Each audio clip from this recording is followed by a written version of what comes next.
কুয়েতের ভিসা পরিস্থিতি নিয়ে 2026 সালের এপ্রিল পর্যন্ত সর্বশেষ আপডেট এবং প্রয়োজনীয় সব তথ্য নিচে দেওয়া হলো।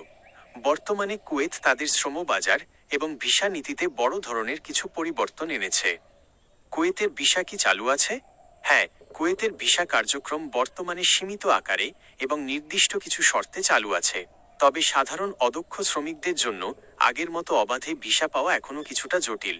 ফ্যামিলি ও visit visa, family visit visa এবং ট্যুরিস্ট ভিসা বর্তমানে চালু আছে। গত জানুয়ারি থেকে এই প্রক্রিয়া অনেক সহজ করা হয়েছে। কাজের ভিসা, ওয়ার্ক ভিসা, টেকনিক্যাল এবং দক্ষ কর্মীদের যেমন নার্স, ডাক্তার, ইঞ্জিনিয়ার জন্য ভিসা চালু আছে। সাধারণ শ্রমিকদের জন্য কোম্পানি ভিত্তিক ডিমান্ড লেটার থাকলে ভিসা পাওয়া যাচ্ছে।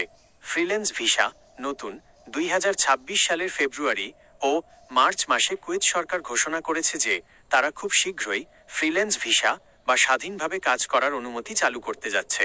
এটি চালু হলে প্রবাসীরা কোনো নির্দিষ্ট মালিকের অধীনে না থেকে স্বাধীনভাবে কাজ করতে পারবেন। 2026 সালের নতুন নিয়মাবলী। কুয়েত সরকার তাদের ইমিগ্রেশন আইনে বড় ধরনের কিছু সংস্কার এনেছে। ইকামার মেয়াদ বৃদ্ধি, রেসিডেন্সি বা ইকামার মেয়াদ এখন 5 বছর থেকে বাড়িয়ে 10-15 বছর পর্যন্ত করার সুযোগ দেওয়া হচ্ছে নির্দিষ্ট ক্যাটাগরির জন্য। পাসপোর্ট বৈধতা, ভিসার আবেদনের সময় পাসপোর্টের মেয়াদ অন্তত 6 মাস থাকতে হবে। ভিজিট ভিসা থেকে রেসিডেন্সি, এখন বিশেষ কিছু ক্ষেত্রে ভিজিট ভিসাকে কাজের ভিসায় রেসিডেন্স পারমিট রূপান্তর করার সুযোগ দেওয়া হচ্ছে। 3. ভিসা আবেদনের প্রয়োজনীয় কাগজপত্র A to Z। কুয়েতের কাজের ভিসার জন্য সাধারণত যা যা প্রয়োজন হয়: পাসপোর্ট, মূল পাসপোর্ট, ন্যূনতম 6 মাস মেয়াদ।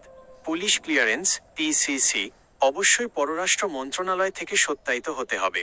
মেডিকেল রিপোর্ট, অনুমোদিত গামকা GAMCC সেন্টার থেকে স্বাস্থ্য পরীক্ষার রিপোর্ট।